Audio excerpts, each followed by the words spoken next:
Heart beat scan ఒక్క second లోనే world class 640 slide CT scan ఇప్పుడు మీ విస్టా ఇమేజింగ్ బంజారా హిల్స్ లో. ట్రంప్ ఏమన్నారు ముందు మీకు గుర్తుంటుంది, యుద్ధం అయిపోయిందన్నారు. తర్వాత అన్నారు లేదు యుద్ధం ఇంకా కొనసాగుతుందన్నారు. మాకెవరు అక్కర్లేదు మేమే గెలిచేసామన్నారు. తర్వాత అన్నారు కాదు నేటో అలైస్ ఎక్కడ ఉన్నారు ఎందుకు రావట్లేదు అన్నారు. ఆయన కాంట్రడిక్షన్ చేస్తున్నారు. దీన్ని కొంతమంది అమెరికన్ సైకాలజిస్ట్ ఏమంటున్నారంటే ఆయన ఒక టాక్టికల్ పొజిషనింగ్ తీసుకుంటున్నారు. ఒకరోజు ఒక చెప్తే నెక్స్ట్ ఇంకో రోజు ఇంకోటి చెప్తే ఎనిమీ కన్ఫ్యూజ్ అయిపోతారు. అంటే ఇరాన్ కన్ఫ్యూజ్ అయిపోతున్నా ఈయన ఏం ప్లాన్ చేస్తున్నాడు. పాకిస్తాన్లో కూర్చొని మాట్లాడుతున్నా అంటారు, అందరు ఉన్నారు కానీ ఇరాన్ లేరు, ఎవరితో మాట్లాడతారు. మళ్ళీ ఇరాన్ దగ్గర వెళ్ళి మాట్లాడడానికి ఎవరికి దమ్ము లేదు ఇప్పుడు. బేసిక్లీ ఈవెన్ పాకిస్తాన్ భయపడుతున్నారు. ఎందుకంటే రేపు ఏదైనా జరిగింది అనుకోండి, విచ్ ఇరాన్ మీద దాడి జరిగింది, పాకిస్తాన్ మీద దాడి చేస్తారు ఇరాన్. ఎందుకంటే మీరు అమెరికాని ఆపలేకపోయారు, దానికోసం మీ మీద దాడి చేస్తున్నారని చెప్పి. మనం ఇవాళ చూసాం 2 మేజర్ అల్యూమినియం ప్లాంట్స్ మీద అటాక్ చేశారు యూఏఈలో ఒకటి. అంటే ఇప్పుడు ఏం వార్ ఒక ఎకనామిక్ వార్గా మారిపోతుంది. అంటే గల్ఫ్ నేషన్స్ది ఎకానమీని మొత్తం డెస్ట్రాయ్ చేస్తున్నారు. ఖతార్ గ్యాస్ మొత్తం కొట్టేశారు, 80% వాళ్ళ ప్రొడక్షన్ పడిపోయింది. సౌదీ అరేబియా వాళ్ళ మెయిన్ స్ట్రెయిట్ ఆఫ్ హార్మోస్ నుంచి ఆయిల్ తీసుకురాలేకపోతున్నారు. ఇక్కడ నుంచి 7 మిలియన్ బ్యారెల్స్ పర్ డే మన ఇటువైపు నుంచి రెడ్ సీ వైపు నుంచి యాన్బూ పోర్ట్ నుంచి ఎక్స్పోర్ట్ చేయడం ట్రై చేస్తున్నారు. ఒక స్టేటస్ కో లాగా అయిపోయింది ఇప్పుడు. అంటే ఎవరు ఏం చేయలేకపోతున్నారు.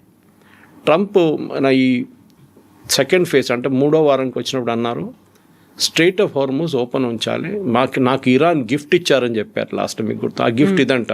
20 షిప్లు అక్కడ ఉన్నాయి. ఆ 20 షిప్పుల్ని మేము పోనిస్తాము. They are stuck inside. Already strait of Hormuz కన్నా ముందు ఇరాన్ వైపు, కార్గ్ ఐలాండ్ వైపు, ఇటు సౌదీ అరేబియా వైపు ఆల్రెడీ ఈ షిప్స్ ఉన్నాయి. ఇక్కడ almost 70 ships are there loaded. దాంట్లో మనది కూడా 6 ఉన్నాయి. దాంట్లో 2 నిన్న వచ్చేసినాయి, బయటకు వచ్చేసినాయి. ఇంకా 4 అక్కడ మెయిన్ అంటే ఫ్యూయల్, అది కాకుండా కంటైనర్ కార్గో కూడా ఉంది మనది, ఫర్టిలైజర్ లాంటి ప్రోడక్ట్స్ తీసుకురావడం, అది కూడా అక్కడ షిప్స్ రెడీగా ఉన్నాయన్నమాట. సో ట్రంప్కి ఇప్పుడు ఏంటంటే యుద్ధం కావాలని ఉంది. ఎందుకంటే ఇరాన్ని ఆయన చాలా ట్రై చేశారు. ఆనెస్ట్లీ చాలామంది ట్రై చేశారు, కానీ ఇరాన్ ఒప్పుకుంటలేరు. Iran Trump card mainly strait of Hormuz. వాళ్ళు దాని మీద కంట్రోల్ ఎప్పుడు దాకా ఉంటుందో మిగతా వాళ్ళు ఏం చేయలేకపోతున్నారు. ఇవాళ పొద్దున కూడా స్ట్రెయిట్ ఆఫ్ హార్మోస్ మనం పక్కన పెడితే ఇజ్రాయెల్లో ఒక మేజర్ ఫ్యాక్టరీ మీద దాడి జరిగింది ఇవాళ పొద్దున. అంటే ఇంత డెస్ట్రాయ్ చేసేసాం అయిపోయింది. ఇవాళ పొద్దున కూడా తెహరాన్ మీద దాడి ఉండే. చేసినప్పుడు కూడా ఇరాన్ ఫైరింగ్ ఎట్లా చేస్తున్నారు, ఎక్కడి నుంచి చేస్తున్నారు ఎవరికి అర్థం కావట్లేదు. ఇప్పుడు బూట్స్ ఆన్ ద గ్రౌండ్ అన్నారు మీరు, దట్స్ టిపికల్ అమెరికన్ టర్మినాలజీ. కానీ అమెరికన్ కాంగ్రెస్లో దీనికి చాలా పెద్ద వ్యతిరేకత ఉంది. Course party lines wide divide ఉన్నారు. రిపబ్లికన్స్ ఏమో చేయాలంటున్నారు, డెమోక్రాట్స్ ఏమో చేయకూడదు అంటున్నారు. ఆయన రోడ్ల మీదకి ప్రజలు వస్తున్నారు, ఆందోళనలు అవుతున్నారు. నో కింగ్స్ అని చెప్పి ఒక ప్రొటెస్ట్ నడుస్తుంది. అంటే మన దగ్గర మొనార్కీ లేదు, రాజు లేడు, Trump is behaving like a king. So ట్రంప్కి ఒక ప్రాబ్లం ఏంటంటే ఇప్పుడు ఆయన ఈ బూట్స్ ఆన్ ద గ్రౌండ్ పెట్టారనుకోండి, డెఫినెట్గా ఒక 200 నుంచి 300 మంది అమెరికన్ సర్వీస్ మెన్ చనిపోతారు. అది మనం ఆఫ్ఘనిస్తాన్లో చూసాం, ఇరాక్లో చూసాం. అది డెఫినెట్గా జరుగుతుంది. అది రిస్క్ అది. ఎందుకంటే మీరు బూట్స్ ఆన్ ద గ్రౌండ్ ఉన్నాగానే మీ పక్క నుంచి ఒక సూసైడ్ బాంబర్ వెళ్ళిపోతాడు, మీ పక్క నుంచి ఒక ఐఈడీ ఎక్స్ప్లోజన్ జరగవచ్చు, ఏదైనా జరగవచ్చు నడుచుకుంటూ వెళ్తున్నప్పుడు కూడా. కార్గ్ ఐలాండ్ మీద ఫస్ట్ అటెంప్ట్ ఉంటుంది, అది డెఫినెట్. అది ఏ రోజు ఉంటుందో మనం చెప్పలేము. ఎందుకంటే అది సీక్రెట్గా సైలెంట్గా ట్రంప్ కూడా చెప్పేశారు కార్గ్ ఐలాండే టార్గెట్ అనేది.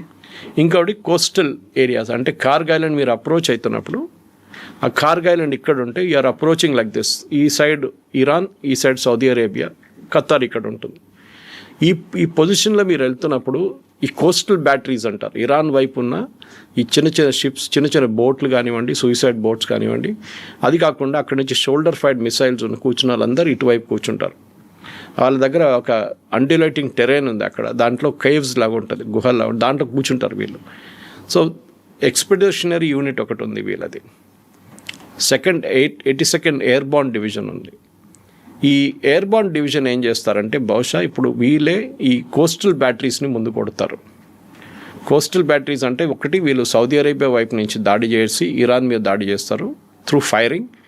ఇటువైపు వీళ్ళు ల్యాండ్ అయి వెళ్ళి ఈ షిప్స్ కానీ చిన్న చిన్న బోట్స్ కానీ అక్కడ ఉన్న కోస్టల్ ఏరియాలో ఉన్న ఇరానియన్ ఈ రెవల్యూషనరీ గార్డ్స్ వాళ్ళ యూనిట్స్ ఉన్నాయి, దాన్ని డిస్ట్రాయ్ చేయడానికి ట్రై చేస్తారు.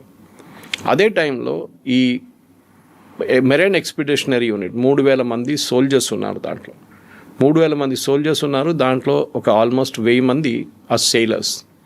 వీళ్ళని కార్గ్ ఐలాండ్లో ల్యాండ్ చేయడానికి ట్రై చేస్తారు. మీరు ల్యాండ్ చేయాలంటే రెండు టైప్లో ల్యాండింగ్ జరగవచ్చు. ఒకటి, you have to take a proper landing craft and go, అక్కడ దాకా వెళ్ళాల్సి వస్తుంది. 3,000 మందిని ఒక ల్యాండింగ్ క్రాఫ్ట్లో తీసుకెళ్ళలేరు మీరు. మ్యాక్స్ 500 మందిని తీసుకెళ్ళచ్చు, 500 కూడా ఎక్కువ. సో మీరు 5-6 సార్లు లేకుంటే 5-6 క్రాఫ్ట్స్ తీసుకెళ్లాల్సి వస్తుంది. అదే టైంలో ఇటువైపు ఇరాన్ వైపు నుంచి ఏదైనా ఫైరింగ్ జరిగితే ఈ యూనిట్ మీద వచ్చి పడుతుంది, ఈ షిప్ మీద వచ్చి పడుతుంది.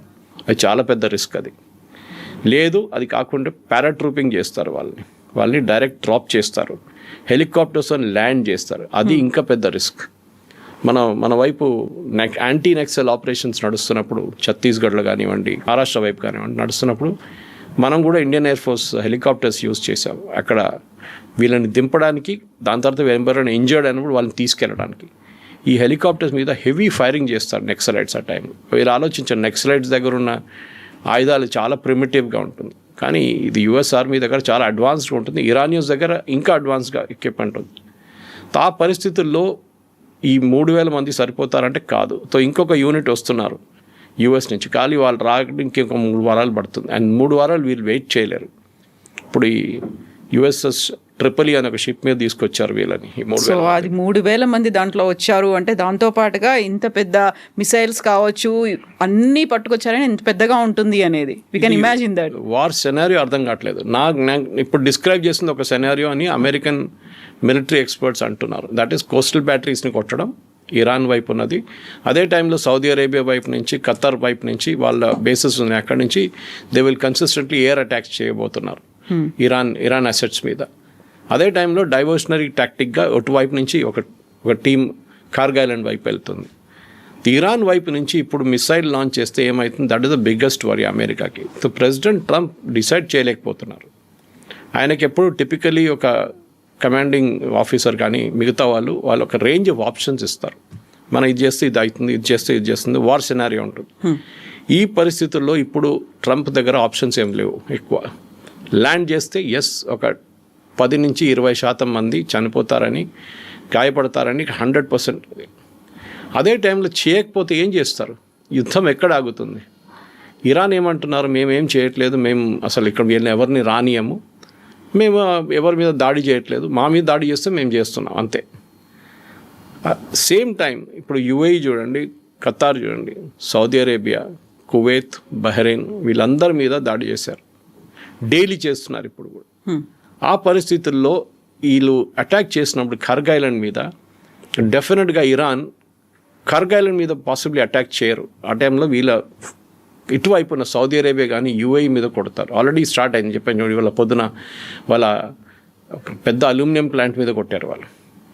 అక్కడ ఎంతమంది గాయపడ్డారో చనిపోయారో తెలియదు, ఇంకా రిపోర్ట్స్ రాలేదు.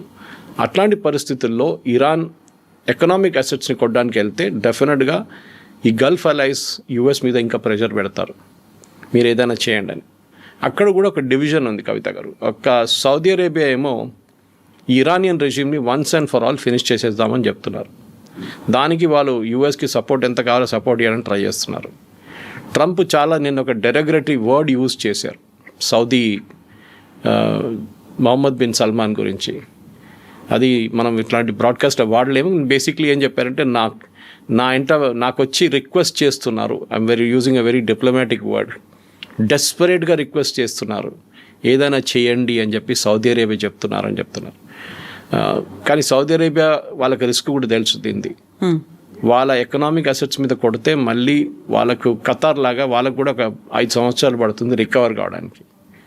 మీరు సరే యాన్బూ నుంచి మీరు 7 మిలియన్ బ్యారెల్స్ ఎక్కిస్తున్నారు డైలీ షిప్లలో, కానీ అక్కడ హూతీలు మొదలుపెట్టారు ఇప్పుడు గొడవ. నిన్నటి నుంచి హూతీలు కూడా స్టార్ట్ చేశారు. అక్కడి నుంచి ఏదైనా సౌదీ అరేబియన్ షిప్ కానీ ఏ షిప్ అయినా యూరోపియన్ వైపు వెళ్ళే లేకుంటే యుఎస్ వాళ్ళ అసెట్స్ ఉంటే మేము దాన్ని కొడతామని హూతీలు మొదలుపెట్టారు. ఇటువైపు లెబనాన్లో ప్రాబ్లం నడుస్తుంది. లెబనాన్లో సదర్న్ లెబనాన్ కంప్లీట్లీ ఆక్యుపై చేయాలని చెప్పి బెంజమిన్ నెటన్యాహు వాళ్ళ ఆర్మీకి ఆర్డర్స్ ఇష్యూ చేశారు. అది బేసిక్లీ ఒక బఫర్ జోన్ క్రియేట్ చేయడానికి, ఇజ్రాయెల్ లెబనాన్ నడిమిట్లో ఒక బఫర్ జోన్ క్రియేట్ చేయడానికి. ఇజ్రాయెల్ టాక్టిక్ ఈ యుద్ధంలో చాలా క్లియర్. వాళ్ళకి ఇరాన్లో ఈ రెజీమ్ ఉండకూడదు అంతే. I think among all the parties most clarity ఉన్నది ఇజ్రాయెల్కే. యుఎస్ డిసైడ్ చేయలేకపోతున్నారు యుద్ధం చేయాలన్నా వద్దా, బూట్స్ ఆన్ ద గ్రౌండ్ పెట్టాలన్నా వద్దా, ఎన్ని రోజులు మీరు ఇరానియన్ అసెట్స్ని డిస్ట్రాయ్ చేస్తారు. ఎందుకంటే అక్కడున్న ప్రజలు కూడా ఇప్పుడు యూఎస్ని సపోర్ట్ చేయట్లేదు. ఇనీషియల్ స్టేజ్లో ప్రజలు చాలా మటుకు రోడ్డు మీద వచ్చి ప్రొటెస్ట్ చేశారు. ఆ టైంలో help is on the way అన్నారు ట్రంప్. ఆ హెల్ప్ ఎప్పుడు రాలేదు. ఇప్పుడు ప్రజలు కూడా బయటికి రావట్లేదు. ఎందుకంటే మీరు వాళ్ళ ఎకనామిక్ అసెట్స్ మీద కొడుతున్నారు. వాళ్ళ పవర్ ప్లాంట్ మీద కొట్టారు, హెవీ వాటర్ ప్లాంట్ మీద కొట్టారు. ఇవాళ ఒక పొద్దున జరిగిన ఒక స్ట్రైక్లో they hit their water source. ఒక టెరిటరీలో, ఇరాన్ ఒక టెరిటరీలో వాళ్ళ మెయిన్ వాటర్ సోర్స్ మీద కొట్టారు. అప్పుడు ఎవరికి కష్టం, అక్కడ ఎవరికి ప్రాబ్లం, ప్రజలకి. వాళ్ళకి నీళ్ళు దొరకదు. సో వాళ్ళు అమెరికా వ్యతిరేకంగా ప్రొటెస్ట్ చేయడం మొదలు పెడతారు. Exactly opposite of what Trump wanted అనమాట. సో ట్రంప్కి ఒక catch-22 సిచ్యువేషన్లో వచ్చేసారు. చేస్తే ప్రాబ్లం, చేయకపోతే కూడా ప్రాబ్లం. ఈ పరిస్థితుల్లో ఐ థింక్ నెక్స్ట్ ఒక 48 hours చాలా క్రూషియల్గా ఉండబోతుంది. యుద్ధం ఇట్లా పొడిగించుకుంటే ఎక్కువ రోజులు తీసుకెళ్ళలేరు అని అమెరికా కూడా చాలా క్లియర్గా తెలిసిపోయింది. ఇప్పుడు 5 days కాదు 10 days మేము ఎక్స్టెండ్ చేస్తున్నాం ఆ బ్రేక్ని అన్న తర్వాత మళ్ళీ ఇప్పుడు సరికొత్తగా ప్రతిపాదనలు ఇరాన్ వైపు నుంచే వచ్చాయి. 5 ప్రతిపాదనలు పెట్టారు ఈ సీజ్ ఫైర్ కోసమో లేకుంటే ఎండ్ కార్డ్ ఇవ్వడానికి అనే దాంట్లో. ఇందులో మళ్ళీ పాకిస్తాన్ ఉంది, టర్కీ ఉంది, ఈజిప్ట్ కూడా మధ్యవర్తిత్వం వహిస్తున్నాయి, ఇంక్లూడింగ్ సౌదీతో అనే మాట. ఎక్కడి దాకా వెళ్తుంది అనుకున్నప్పుడు ఇవన్నీ అవుతున్నాయి, డిస్కషన్స్, మీడియేషన్స్ ఇవన్నీ అవుతున్నప్పుడే మళ్ళీ బూట్స్ ఆన్ ది గ్రౌండ్ పంపిస్తున్నారు అంటే డౌట్ఫుల్గా ఉంది. ఎందుకంత డ్యూయల్ నేచర్ ఉంది, డ్యూయల్ స్టాండర్డ్స్ ఎందుకున్నాయి ట్రంప్ దగ్గర అనేది. కరెక్ట్, అదే ప్రాబ్లం. నేను చెప్పాను చూడండి, ట్రంప్ బోత్ వేస్ ఆయన ఇంగ్లీష్లో అంటారు బిట్న రాక్ అండ్ హార్డ్ ప్లేస్ అని. ఆయనకు అర్థం కావట్లేదు ఏం చేయాలని. ఇప్పుడు ఆయన బూట్స్ ఆన్ ది గ్రౌండ్ పెడితే చాలామంది చనిపోతారు. అమెరికాలో అది చాలా sensitive issue. At the same time ఆయన చేయకపోతే ఇరాన్ అంటారు మేమే యుద్ధం కలిసాం చూడండి, అమెరికా భయపడ్డారు మా మీద. అదే టైంలో Arab allies, Saudi Arabia, Qatar, Dubai అంటే యూఏఈ, వీళ్ళందరి మీద దాడి చేస్తున్న ఇరాన్ ఇప్పుడు కూడా వాడు ఆగట్లేదు. ఇజ్రాయెల్ మీద దాడి కొనసాగుతుంది. ఇంకా ఈ పరిస్థితుల్లో ఏం చేస్తారు? If you are in Trump's place, first of all మీరు ఏం చేస్తారు? యుద్ధానికే రారు. కానీ యుద్ధాల్లో వచ్చేసారు, మీరు దిగేశారు. ఇప్పుడు ఏం చేయలేము. ఇజ్రాయెల్తో పాటు మీరు వచ్చారు, ఆ ఆపర్చునిటీ దొరికింది, ఖమేనీ మొత్తం వాళ్ళని కొట్టేశారు. కానీ ఇరాన్ ఆగట్లేదు. మీరు ఇంత చేసినా కానీ 8500 బాంబులు వేసిన తర్వాత కూడా ఇరాన్ ఇంకా సదవట్లేదు. వాళ్ళు చాలా కూల్గా ఉన్నారు. వాళ్ళు రియాక్ట్ అవుతున్నారు. ఎట్లా రియాక్ట్ అయ్యారు అట్లనే రియాక్ట్ అవుతున్నారు వాళ్ళు. ఈ పరిస్థితుల్లో ఒక కమాండర్ ఇన్ చీఫ్కి ఆప్షన్స్ చాలా తక్కువ. ఒకటి, వాళ్ళ యుఎస్ కాంగ్రెస్ వైపు నుంచి కూడా ప్రెజర్ రావడం మొదలుపెట్టింది. ఎందుకంటే technically boots on the ground పెట్టాలంటే యుఎస్ కాంగ్రెస్ అప్రూవల్ కావాలి, అంటే వాళ్ళ పార్లమెంట్ వైపు నుంచి అప్రూవల్. అది తీసుకోలేదు ట్రంప్. ఇన్ఫాక్ట్ యుద్ధం నడిపించడానికి కూడా ట్రంప్కి ఆయన ఎమర్జెన్సీ పవర్స్ వ్యతిరేకంగా ఆయన యుఎస్ కాంగ్రెస్కి వెళ్ళాల్సి వస్తుంది. అక్కడ ఆయనకు డెఫినెట్గా తెలుసు చాలామంది ఆయనకు వ్యతిరేకంగానే ఓటేస్తారు, రిపబ్లికన్ వాళ్ళు కూడా. బికాజ్ అమెరికాలో వియట్నాం వార్ తర్వాత కవిత గారు చాలా సెన్సిటివ్ ఇష్యూ. వియట్నాం వార్ మొదలైనప్పుడు, వియట్నాం వార్ హిస్టరీ నేర్చుకున్న పిల్లలకు కూడా తెలిసింది, లేకుంటే పెద్దవాళ్ళు ఆ టైంలో ఉన్న ఎల్డర్స్ కూడా తెలుసు చాలా మటుకు. 8500 ట్రూప్స్ని పంపించారు ఫస్ట్ వియట్నాంకి. ఇప్పుడు చూడండి, you can count the present lot. Already అక్కడ ఉన్నారు కొన్ని ట్రూప్స్. సౌదీ అరేబియాలో 8500 ఉన్నారు, ఖతార్లో ఉన్నారు, మీకు అన్ని ప్లేసెస్లో అమెరికన్ ట్రూప్స్ ఉన్నారు. వీళ్ళేమనుకున్నారంటే ఈ 8500 మందితోని మేము వియట్నాంలో ఉన్న ఈ గెరిల్లా ఫోర్స్ని ఒక వారం లోపల ఫినిష్ చేసేస్తాం అనుకున్నాం. And by the time the war ended, ఆ యుద్ధం కంప్లీట్ క్లోజర్కి వచ్చినప్పుడు అమెరికా 150,000 మందిని అక్కడ దింపాల్సి వచ్చింది వియట్నాంలో. అప్పుడు కూడా ఓడిపోయారు. This is a major historical lesson అమెరికాకి తెలుసు. చాలామందికి ఇది భయం ఉంది. అమెరికాలో వియట్నాం అంటే ఇప్పుడు కూడా వెటరన్స్ చాలా తక్కువ ఉన్నారు. చాలామంది ఏజ్ అయిపోయి ఉంటుంది వాళ్ళది, they must be no more. కానీ అక్కడ వాళ్ళ సైకే లేదు ఉంది వియట్నాం అనగానే. ఇరాన్ కూడా ఇంకొక వియట్నాం అయిపోతుందో అని అమెరికాకి డెఫినెట్గా ఒక భయం ఉంది. అండ్ ఉంటుంది కూడా అది. ఎందుకంటే ఇరాన్ వైపు నుంచి వాళ్ళు దాడి చేస్తే ఎంతమంది చనిపోవడానికి సిద్ధంగా ఉన్నారని అడగట్లేదు, కానీ ఎంతమంది చనిపోతారని మనకు తెలియదు. 200 మంది ఏంటి, 10 మంది చనిపోతే కూడా it will become a big issue in America. And mid term polls దగ్గరకు వస్తున్నప్పుడు చాలామంది రిపబ్లికన్స్ ఇప్పుడు ఈసారి పోటీ చేయట్లేదు, టెక్నికలీ రిటైర్ అవుతున్నారు వాళ్ళు. సో ఎందుకంటే వాళ్ళకి తెలుసు పోటీ చేస్తే ఓడిపోతామని చెప్పి చాలామంది పోటీ చేయట్లేదు. సో అమెరికాలో రిపబ్లికన్ పార్టీకి చాలా టఫ్ టైమ్స్ ఉంది. ప్రెసిడెంట్ ట్రంప్ పోల్ రేటింగ్స్ తక్కువ 34% పడిపోయింది. అంటే యుద్ధం సపోర్ట్ చేస్తున్నది 34% మందే. అది కాకుండా అమెరికన్ ట్రూప్స్కి ఉన్న కాస్ట్ $200 బిలియన్ కావాలని చెప్పి ఒక ప్రపోజల్ పెట్టారు పెంటగన్. అది కూడా ఇంకా పార్లమెంట్ వాళ్ళ కాంగ్రెస్ అంగీకరించలేదు. మీరు యుద్ధం అయిపోయిందని అంటున్నారు, అంతా అయిపోయింది, అంత ఫినిష్ అంటున్నారు అని చెప్పినప్పుడు కూడా మీకు ఎందుకు $200 బిలియన్ అని అక్కడున్న కొంతమంది చాలామంది కాంగ్రెస్ మెన్ అడుగుతున్నారు అన్నమాట. ఈ పరిస్థితుల్లో ప్రెసిడెంట్ ట్రంప్కి ఐ థింక్ ఆయన లైఫ్లో టఫెస్ట్ డిసిషన్ ఉంటుంది ఇప్పుడు, యుద్ధం కొనసాగించాలా లేకుంటే విత్డ్రా చేయాలని. ఆయన కొనసాగించే పరిస్థితుల్లో ఇలా టు డూ మనం చెప్పింది అంతా చేయాల్సి వస్తుంది. మనం ఇప్పుడు డిస్కస్ చేసాం చూడండి, that is basically Kargil and take over చేయాల్సి వస్తుంది. అదే టైంలో ఇరాన్ కోస్టల్ బ్యాటరీస్ని కొట్టాల్సి వస్తుంది. మీరు కార్గిల్ అండ్ టేక్ ఓవర్ చేస్తే కూడా ఇరాన్ లైఫ్ లైన్ ఒకటి పోతుంది, అంటే వాళ్ళ ఎకనామిక్, వాళ్ళకి ఇప్పుడు వచ్చే డబ్బులు చైనా వైపు నుంచి. కానీ ఆపోజిట్ జరుగుతుంది కవిత గారు. ఈ ఫ్యూయల్ మీరు బ్లాక్ చేస్తున్న ఫ్యూయల్ని కార్గిల్ నుంచి ఇప్పుడు $116 అయిపోయినాయి వాళ్ళ పొద్దున ఈ న్యూస్ రాగానే. కార్గిల్ టేక్ ఓవర్ చేస్తే మినిమం 200 అవుతుంది, $200 పర్ బ్యారెల్ అవుతుంది. ఎందుకంటే ఇంటర్నేషనల్ మార్కెట్లో ఆయిల్ సప్లై ఉండదు. రష్యా ఏమంటున్నారు ఆల్రెడీ, మేము నెక్స్ట్ మంత్ నుంచి we will not cell anything, మేము ఎవరికి క్రూడ్ ఆయిల్ అమ్మం అంటున్నారు. అఫ్కోర్స్ వాళ్ళ క్లోజ్ పార్ట్నర్స్ లైక్ భారతదేశం కానీ చైనాకి అమ్ముతారు వాళ్ళు, కానీ మిగతా దేశాలకి ఎవరికి, యూరోప్ ఎస్పెషలీ వాళ్ళకి ఏం అమ్మం మేము, we will not give it అంటున్నాం. రష్యాకి టెన్షన్ ఏంటంటే అటువైపు నుంచి యుక్రెయిన్ కూడా చాలా మట్టు వాళ్ళ మీద ఇప్పుడు దాడులు మొదలుపెట్టారు. యుక్రెయిన్ ప్రెసిడెంట్ జెలెన్స్కీ నిన్న గల్ఫ్ స్టేట్స్కి వెళ్ళారు. అక్కడ వెళ్ళి ఆయన ఎక్స్పర్టీస్ ఆఫర్ చేశారు, మేము చూడండి ఇన్ని డ్రోన్లు ఆపుతున్నాము రష్యా వాళ్ళు, మేము మా మనుషులు ఇక్కడ పెట్టుకుంటాం మీ దగ్గర. రెండు వార్స్ ఇప్పుడు కలిసిపోయినాయి ఒక ప్లేస్లో. రష్యా ఏమంటున్నారు, రష్యా ఇరాన్ దగ్గర నుంచి ఒక 5 సంవత్సరాల ముందు 4 సంవత్సరాలు కూడా ఉండొచ్చు, షహీద్ డ్రోన్స్ తీసుకున్నారు చాలా మటుకు.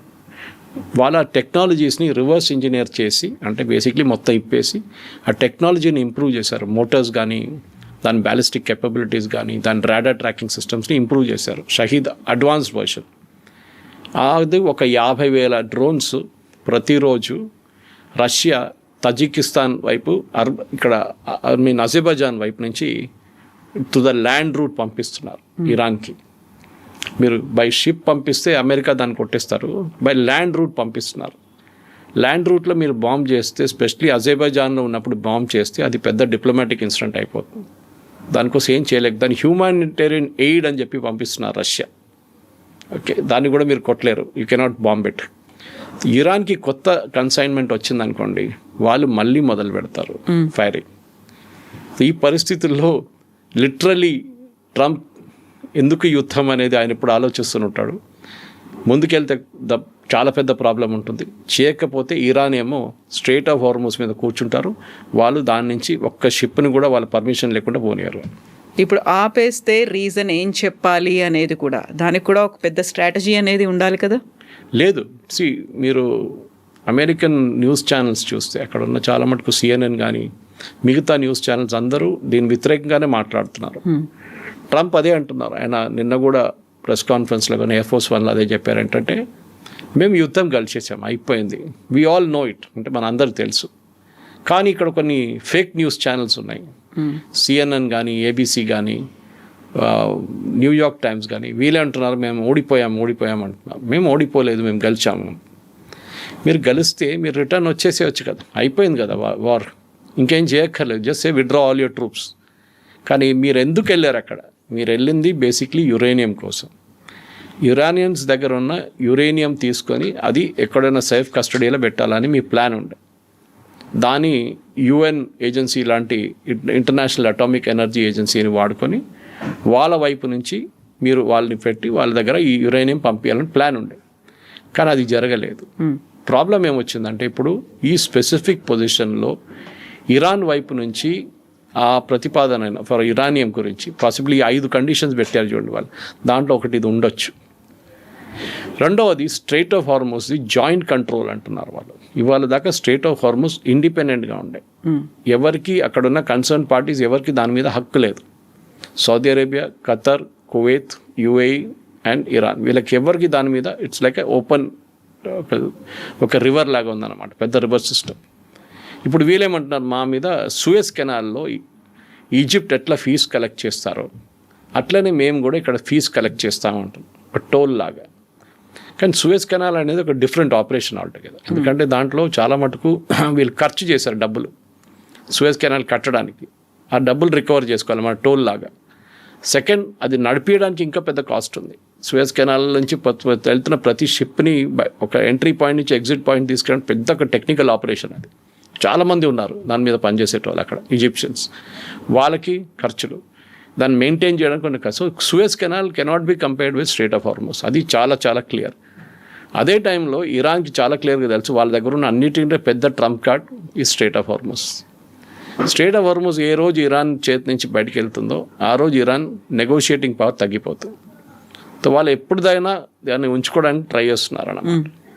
అట్ ద సేమ్ టైం వాళ్ళ పక్కన ఉన్న neighbours, Saudi Arabia especially, Saudi అరేబియాకి చాలా కోపం ఉంది ఇరాన్ మీద. వాళ్ళకి ఏంటంటే ఇరాన్లో ఒక రెజీమ్ చేంజ్ తీసుకురావాలంటున్నారు. కానీ ఈ రెజీమ్ చేంజ్ ఎవరితో చేపిస్తారు మీరు? ప్రెసిడెంట్ ట్రంపే అంటున్నారు మేము మాట్లాడతాం అనుకున్నారు, మాట్లాడడానికి రెడీగా ఉన్నాం, సిద్ధంగా ఉన్నాం. వాళ్ళు కూడా ఉన్నారు. కానీ వాళ్ళ వైపు ఎవరితో మాట్లాడాలనుకున్నా వాళ్ళని చంపేశాం మేమంటున్నారు. ఎందుకు చేశారు మళ్ళీ? If you wanted to talk to Larijani, మీరు ఆయన ఉంచుకోవాలి ఉండే. He would have been the crucial factor negotiation కోసం. మీరు ఆయన్ని ఎయిర్ అటాక్లు చంపేశారు. ఇప్పుడు ఎవరున్నారు మాట్లాడడానికి? ఇరానియన్ స్పీకర్ పార్లమెంట్లో ఉన్నారు. ఆయన అంటున్నారు no, we will not negotiate. Iranian president మాట్లాడలేదు. వాళ్ళ వైపు నుంచి ముస్తఫా అయితే ఆయన ఉన్నాడో లేదో తెలియదు. ఇవాళ ఒక స్టేట్మెంట్ ఇష్యూ చేసిండు ఆయన. రిటర్న్ స్టేట్మెంట్ వచ్చింది, ఆడియో కానీ వీడియో కానీ లేదు. ఆయన ఉన్నాడా లేదా అనేటువంటి డౌట్లు వినిపిస్తున్నాయి. ఇట్లాంటి పరిస్థితుల్లో ఆపోజిట్ టేబుల్ ఎవరు ఉంటారు? అదే నేను స్టార్టింగ్లో మీకు చెప్పాను చూడండి, పాకిస్తాన్లో పీస్ టాక్స్ అంటున్నారు. కానీ the most crucial element Iran ఎక్కడున్నారు? ఎవరు వస్తారు అక్కడికి? ఎవరు రారు కూడా. Nobody will come to Pakistan. సరే, ఇరానియన్ అక్కడికి వెళ్ళి పాకిస్తాన్ వాళ్ళు వెళ్ళి మెసేజ్ కన్వే చేసి కూడా ఇరాన్ పట్టించుకోవట్లేదు. వాళ్ళ కండిషన్ చాలా క్లియర్. అమెరికాని ప్రొవోక్ చేస్తున్నారు వాళ్ళు. మీరు మీ ట్రూప్స్ని పెట్టండి గ్రౌండ్లో. అది ఎన్ని రోజులు వీళ్ళు ఒక చెస్ గేమ్ లాగా ఆడుతున్నారు. ఇది ఎన్ని రోజుల దాకా మీరు చేస్తారో మేము చూస్తాం. కానీ మీరు the day you bring boots the ground, ఆ రోజు మీ మీద వీ విల్ ఏం చెప్పారు, we will have fire like hell on you అన్నారు. అది ఏం జరుగుతుందో మనకు తెలియదు. కానీ ఇరాన్ దగ్గర ఎంత కెపాసిటీ ఉందో మనకు తెలియదు. కానీ ఓవరాల్గా కవిత గారు, the problem now is international లెవెల్లో ప్రతి దేశం మీద ఇంపాక్ట్ పడింది, ఎస్పెషలీ ఆయిల్ ప్రైసెస్. ఈ యుద్ధం ఇంకా ముందు కొనసాగితే ఆయిల్ ప్రైసెస్ నేను చెప్పిన దాని ప్రకారం 140, 150 అండ్ కర్గ్ ఐలాండ్ టేక్ ఓవర్ చేస్తే డెఫినెట్గా 200కి వెళ్తుంది. It's unsustainable. సస్టైన్ చేయలేరు మీరు ఆ రేట్. ఈవెన్ యూఎస్ కూడా సస్టైన్ చేయలేరు. ఆయనకి డొమెస్టిక్ కంపల్షన్ చాలా ఉన్నాయి. యూఎస్లో ఒకటి వాళ్ళ గ్యాస్ స్టేషన్ ప్రైసెస్ $5 పోయినాయి డీజిల్ ఇప్పుడు పర్ గ్యాలన్, అంటే 3.5 లీటర్స్. పెట్రోల్ కూడా అంతే, సేమ్ గ్యాస్ అంటారు. That also has gone to $4. ఇంకోటి ఫర్టిలైజర్, ఎరువులు చాలా మటుకు 40% యూఎస్కి కావాల్సిన ఫర్టిలైజర్ గల్ఫ్ నుంచి వస్తుంది, ఇదే స్ట్రెయిట్ ఆఫ్ హార్మోస్ నుంచి వస్తుంది. అది రావట్లేదు ఇప్పుడు. అది ఆగిపోతే అక్కడ యూఎస్లో ప్రెసిడెంట్ ట్రంప్కి అన్నిటికంటే పెద్ద ఓటింగ్ కాన్స్టిట్యూన్స్ అక్కడ ఉన్న ఫార్మర్స్. వాళ్ళు ఆల్రెడీ దీని గురించి మాట్లాడుతున్న, వాళ్ళు బ్యాంక్రప్ట్ అయిపోతాం మేము, ఇంకా రాకపోతే మా సోయింగ్ సీజన్ మేము పోస్ట్పోన్ చేయాల్సి వస్తుంది. కొన్ని దేశాలు అయితే ఈ సోయింగ్ సీజన్ వద్దని క్యాన్సిల్ చేసుకున్నారు. మన దగ్గర రబీ కానీ ఖరీఫ్ కానీ ఉంటుంది, అట్లానే వాళ్ళకు కూడా ఉంటుంది. ఒక సీజన్ వాళ్ళు క్యాన్సిల్ చేసేస్తున్నారు. ప్రొడక్షన్ మీద కూడా ఇంపాక్ట్ పడుతుంది. అదే టైంలో మన దేశంలో చూడండి, వాళ్ళు కూడా ఇఫ్కో వాళ్ళ నుంచి స్టేట్మెంట్ వచ్చింది, మినిస్ట్రీ ఆఫ్ ఫర్టిలైజర్ నుంచి స్టేట్మెంట్, మనకి కావాల్సినంత ఫర్టిలైజర్ మన దగ్గర ఉంది, ప్రాబ్లం లేదు. 2 క్రాప్స్ కాదు 3 క్రాప్స్కి ఉన్న ఫర్టిలైజర్ మన దగ్గర ఉంది. మిగతాది కావాలంటే మనం తెచ్చుకుంటాం. ఇన్ఫ్యాక్ట్ మనం ఎంత దూరం వెళ్తున్నామంటే దాన్ని కూడా చూడండి, 4000 కిలోమీటర్ దూరంలో ఉన్న అర్జెంటీనా నుంచి మనం ఆయిల్ అండ్ గ్యాస్ తెప్పించుకుంటున్నాం, ఎస్పెషల్లీ గ్యాస్ తెప్పించుకుంటున్నాం. ఇండియన్ కాన్సెప్ట్ నుంచి మనం మోదీ గారు మాట్లాడుతున్నారు, మినిస్ట్రీ మాట్లాడుతున్నారు, we will have to use gas only going forward, అది కూడా పైప్ న్యాచురల్ గ్యాస్ వాడాలని. ఇదన్నీ చూసినప్పుడు ఇరాన్ వైపు నుంచి ఇప్పుడు జరిగే ఈ ప్రయత్నాన్ని, రేపు యుద్ధం ఆగిందనుకోండి, situation will take another minimum 2 years, 2 సంవత్సరాలు పడుతుంది మీకు నార్మల్సీకి రావడానికి. అన్ని నెలలు లేకుండా అన్ని సంవత్సరాలు, 2 సంవత్సరాలు తట్టుకోలేరు చాలా నేషన్స్. మలేషియా కానీ, ఇండోనేషియా కానీ, శ్రీలంక, నేపాల్, బంగ్లాదేశ్, వీళ్ళెవరు, ఈవెన్ పాకిస్తాన్ ఇంత పెద్ద టాక్స్ నడిపిస్తున్నారు. పాకిస్తాన్ దగ్గర ఆయిల్ లేదు, వాళ్ళు రేషనింగ్ చేస్తున్నారు అక్కడ.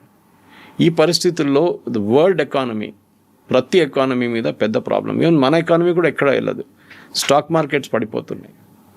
ఇట్లాంటి పరిస్థితుల్లో ఈ ప్రెసిడెంట్ ట్రంప్కి ఫస్ట్ చేయాల్సింది ఏంటంటే వాళ్ళ వైపు నుంచి కొంచెం కిందకి దిగ రావాల్సి వస్తుంది. యురేనియం ఇష్యూ పక్కన పెడదాం, ఇప్పుడు we will talk about other things. Uranium కావాలంటే ఒక 6 నెలల తర్వాత మాట్లాడదు, ఇప్పటికీ we will keep quiet about it. రెండవది, ఈ స్టేట్ ఆఫ్ హార్మోజ్ ఓపెన్ చేయడం అంటే ఇరాన్ అగ్రీ చేస్తే that will be a big victory అందరికీ, ఎంటైర్ వరల్డ్. ఎందుకంటే మీకు 40% ఫర్టిలైజర్ కానీ 20% వరల్డ్కి కావాల్సిన గ్యాస్ అండ్ ఆయిల్ వచ్చేది స్టేట్ ఆఫ్ హార్మోజ్ నుంచి.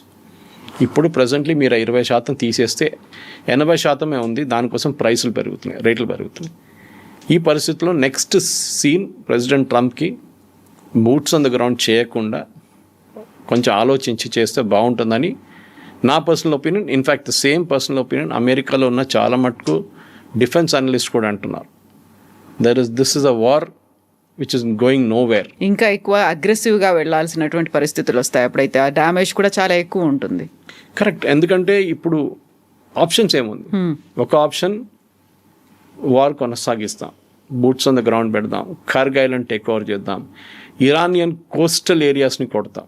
ఓకే, దాంతో ఏమవుతుంది, ఇరాన్ మళ్ళీ అటాకులు మొదలు పెడతారు, సౌదీ అరేబియా మీద దాడి చేస్తారు, యూఏఈ మీద దాడి చేస్తారు, ఖతర్ మీద దాడి చేస్తారు, ఇంపాక్ట్ ఇంకా ఎక్కువ అవుతుంది. కార్గ్ ఐలాండ్ కావాలంటే వాళ్ళు డిస్ట్రాయ్ చేసేస్తారు, మాకు లేదుగా మీకు కూడా ఉండకూడదు అని చెప్పేసి. అట్లా ఉన్నప్పుడు మళ్ళీ ఆయిల్ సప్లై తగ్గిపోతుంది చాలా మటుకు. ఇది చాలా కృషి. దానికోసం చూడండి, మన యుఎస్ ఎయిర్ ఫోర్స్ వాళ్ళ యాక్షన్ వాళ్ళు తీసుకున్నప్పుడు, వాళ్ళు బాంబింగ్ చేసినప్పుడు కార్గ్ ఐలాండ్ మీద వాళ్ళ ట్యాంకింగ్ ఫెసిలిటీస్ని కొట్టలేదు. వాళ్ళు ఓన్లీ ఎయిర్ ఫీల్డ్ ఉంటే కొంచెం డిఫెన్స్ యూనిట్స్ ఉండే అక్కడ, దాని మీద దాడి చేశారు. వాళ్ళు they didn't touch the oil infrastructure. దానికోసం ఖతార్ మీద కూడా ఇజ్రాయెల్ దాడి చేసి ఖతార్ ఆయిల్ ఫీల్డ్స్ మీద కొట్టినప్పుడు, అంటే ఇరాన్ ఆయిల్ ఫీల్డ్స్ మీద కొట్టినప్పుడు ఖతార్ మీద దాడి చేసినప్పుడు ఫస్ట్ వార్నింగ్ యూఎస్ అదే ఇచ్చారు ప్రెసిడెంట్ ట్రంప్ ఇజ్రాయెల్ దగ్గర, డోంట్ డూ ఇట్ అగైన్. ఎందుకంటే ఇది చాలా ఇంత పొలిటికల్ హాట్ పొటాటో అంటాం మనం దీన్ని. ప్రతి దేశంలో ఇది ప్రాబ్లంగా మిగిలిపోతుంది. చాలా దేశాలు ఏమంటున్నారు, మాకు దీంతో సంబంధమే లేదు. టేక్ ఫర్ ఎగ్జాంపుల్ మీరు ఒక ఇండోనేషియా లాంటి దేశం తీసుకు, వాళ్ళకి సంబంధమే లేదు దీంతో, వాళ్ళ మీద ఇంపాక్ట్ ఉంటుంది. అక్కడ ఫైనాన్షియల్ ఎమర్జెన్సీ డిక్లేర్ చేస్తారు. ఫిలిప్పీన్స్ కూడా అంతే. ఎన్ని రోజులు తట్టుకుంటారు. అక్కడ టూరిజం సెక్టర్ దెబ్బతిన్నది. దుబాయ్లో the entire tourism sector is dead. Super మార్కెట్లో తినడానికి వస్తువులు లేవంట అక్కడ, అంటే కొనడానికి మీకు వెజిటబుల్స్ కానీ ఫ్రూట్స్ కానీ సీరియల్స్ కానీ ఏం లేదంట అక్కడ, ఎంటీ అయిపోతుందంట. Because they don't produce anything, బయట నుంచి తెప్పించుకోవాలని. ఇట్లాంటి పరిస్థితుల్లో వాళ్ళు కూడా సఫర్ అవుతున్నారు. It is not that people around the world are suffering, even people with in. Tourism లేకుంటే టూరిజం మీద బతికే ఎంతోమంది ఉన్నారు యూఏఈలో. వాళ్ళ airlines are losing billions every day అంటున్నారు. ఖతార్ కానీ సౌదీ కానీ, you take Emirates, fly Dubai, వీళ్ళందరూ ఎవ్రీబడి, గల్ఫ్ ఎయిర్, వీళ్ళందరూ సఫర్ అవుతున్నారు. ఎన్ని రోజులు అట్టుకుంటారు వీళ్ళకి ప్యాసింజర్ ట్రాఫిక్ లేకుండా నడిపారు. ఇన్ఫ్యాక్ట్ దుబాయ్ ఎయిర్పోర్ట్ వాళ్ళు ఓపెన్ చేసి పెట్టేశారు రిస్క్గా. డజంట్ మ్యాటర్, ఎందుకంటే 75 మిలియన్ ప్యాసింజర్స్ని హ్యాండిల్ చేసే కెపాసిటీ ఉంది. It's transit point. ఈ పరిస్థితుల్లో వాళ్ళు క్లోజ్ చేస్తే ఇంటర్నేషనల్ ఏవియేషన్ మొత్తం దెబ్బతింటుంది. దానికోసం వాళ్ళు కంపల్సరీగా ఫ్లైట్స్ నడిపిస్తున్నారు. I think they are running at about 60 to 70% capacity. కానీ ఎన్ని రోజులు ఒక నార్మల్సీ రావాల్సిందే కవిత. దానికోసం యుఎస్ ఒక ఫ్రెష్ యాటిట్యూడ్తో తీసుకొచ్చి, పాసిబ్లీ మార్కో రూబియో కానీ జేడీ వ్యాన్స్ని తీసుకొచ్చి ఒక సెన్సిబుల్గా కూర్చొని మాట్లాడి ఇరాన్ దగ్గర through a third party, Iran directly మాట్లాడరు యూఎస్తో, సో థర్డ్ పార్టీని తీసుకొచ్చి, పాకిస్తాన్ కాకుండా Egypt might be a good choice, or Turkey also, even Oman for that matter. వీళ్ళని తీసుకొచ్చి మెయిన్ 3 పాయింట్లు, ఒకటి న్యూక్లియర్, రెండవది మిసైల్స్, మూడవది డ్రోన్స్, నాలుగవది రెజీమ్ చేంజ్. కానీ రెజీమ్ చేంజ్ జరగదు. ఇప్పుడు ఇరాన్కి డబ్బులు కావాలి, desperate for money. So US ఏం చెప్పాలంటే, ఓకే మీరు ఇది 3 చేస్తే మేము మీకు ఆయిల్ ఇంటర్నేషనల్ మార్కెట్లో అమ్మడానికి ఓపెన్గా పర్మిషన్ ఇచ్చేస్తాం. దాంతో ఇరానియన్ ఎకానమీ ఇంప్రూవ్ అవుతుంది. ఇరాన్లో ఉన్నప్పుడు ఇన్ఫ్లేషన్ చాలా మటుకు తగ్గిపోతుంది. చూడాల్సింది whether Trump will take this step or not. ఎందుకంటే టోటలీ ఇన్కహరెంట్. ఒకటి ట్రంప్ బాడీ లాంగ్వేజ్, ఆయనకి ఏదో మెడికల్ కండిషన్ ఉంది. ఆయన మీరు చూసుంటారు, ఆయన బాడీ కంప్లీట్గా ఒక వైపు ఇట్లా వెళ్ళిపోతారు, రెండవది ఈ చాలా మటుకు హెరాస్ లాగా కనిపిస్తారు మీకు. సో 2-3 బాడీ లాంగ్వేజ్ ఎక్స్పర్ట్స్ కూడా దాంట్లో ఉన్నారు ఆ డిబేట్స్లో అక్కడ యుఎస్ ఛానల్స్లో. వాళ్ళు ఏమంటున్నారంటే ఇది టిపికల్ ఓల్డ్ ఏజ్లో డెమెన్షియా వచ్చే స్టేజ్కి వచ్చేసారు ట్రంప్ అని. ఎనీవే దట్ మెడికల్ కండిషన్ మనం పక్కన పెడతాం. Even Joe Biden was no better. ఆయన కూడా లాస్ట్ స్టేజ్లో చాలా మటుకు ఆయనకి ఇక్కడ వెళ్తున్నాడు అక్కడ వెళ్తున్నాడు నాకు తెలియదు. అక్కడ ఎవరు లేనప్పుడు కూడా ఇట్లా షేక్ హ్యాండ్ చేశారు ఒకసారి, గుర్తుంటుంది మీకు. సో ట్రంప్ ఏమన్నారంటే యాక్చువల్లీ ఈ స్పీచ్ ఎప్పుడు ఇవ్వాలి ఉండే, ఈ స్పీచ్ యుద్ధం మొదలైన మొదటి రోజే ఇవ్వాలి ఉండే స్పీచ్. అంటే అమెరికన్ ప్రజల కోసం ఈ మెసేజ్ వరల్డ్ కోసం లోకం కోసం కాదు, అమెరికన్ ప్రజల కోసం చేశారు ఇది. ఆ రోజు కూడా చేసుంటే క్లీన్గా మేము యుద్ధానికి ఎందుకు వెళ్తున్నామని ఎక్స్ప్లెయిన్ చేస్తే అమెరికన్ ప్రజలు బహుశా ఇప్పుడున్న రియాక్షన్ అప్పుడు ఉండకపోవచ్చు. ఇప్పుడు మొత్తం ట్రంప్ వ్యతిరేకంగా తిరిగేశారు అందరు. 32% ఆయనకు అప్రూవల్ రేటింగ్స్ ఉంది. అది కూడా మోస్ట్లీ ఆయన మ్యాగా క్రౌడ్ అండ్ రిపబ్లికన్స్. దాంట్లో ట్రంప్ ఏం చెప్పారంటే యుద్ధానికి మనం వెళ్ళిన దానికి రెజీమ్ చేంజ్కి సంబంధం లేదు, ఫస్ట్ పాయింట్. కానీ మీరు ఫస్ట్ డే సెకండ్ డే చూసుకుంటే ఇరానియన్ లీడర్షిప్ అంటే అప్పుడున్న సుప్రీం లీడర్ని హతమార్చినప్పుడు ఏం చెప్పారంటే రెజీమ్ చేంజ్ వస్తుంది, నేనే ఇంటర్వ్యూ చేస్తాను క్యాండిడేట్ని, నేను ఎవరిని కావాలంటే వాళ్ళని అక్కడ కూర్చోబెడతాను అని చెప్పారు ట్రంప్. ఇప్పుడేమైంది? మీరు అంటున్నారు రెజీమ్ చేంజ్ లేదంటున్నారు, మళ్ళీ మీరు ఎందుకు వెళ్ళారు ఇరాన్కి? మీరే కదా అక్కడ ఉన్న ప్రజల దగ్గర చెప్పారు మీరందరూ రోడ్డు మీదకి రండి, మీరందరూ ప్రొటెస్ట్ చేయండి, help is on the way అని చెప్పారు. ప్రెసిడెంట్ ట్రంప్ అదే స్పీచ్లో అన్నారు 45,000 మందిని అక్కడున్న ఇరానియన్ నేషనల్ గార్డ్ కానీ రెవల్యూషనరీ గార్డ్స్ కానీ బసీజ్ ఫోర్స్ వీళ్ళందరూ కలిసి చంపేశారని చెప్తున్నారు. 45,000 మంది ఇరానియన్ ప్రజలు. దానికన్నా 3 రోజుల ముందు ఇంకొక ప్రైవేట్ ఈవెంట్లో మాట్లాడుతూ ఇదే నంబర్ అయినా 35,000 అన్నారు. అంటే ఒక వారం లోపల 10,000 నంబర్లు పెంచేసింది ఆయన. అక్కడే ఆయన మెంటల్ స్టేట్ మీకు అర్థమవుతుంది. ఆయన తప్పట్లేదు, ఎందుకంటే ఇది స్పీచ్ రాసిచ్చిన ఉంటారు. ఇంకోటి ప్రెసిడెంట్ ట్రంప్ ఏం చేశారంటే నేను అక్కడ వెళ్ళింది అంటే యుఎస్ గవర్నమెంట్ వాళ్ళ ఆర్మ్ ఫోర్సెస్ అక్కడ పంపించింది, ఆర్మ్ ఫోర్సెస్ పంపించి నెలనే అవుతుంది, 32 రోజులు అవుతుందని చెప్పారు అప్పటికి.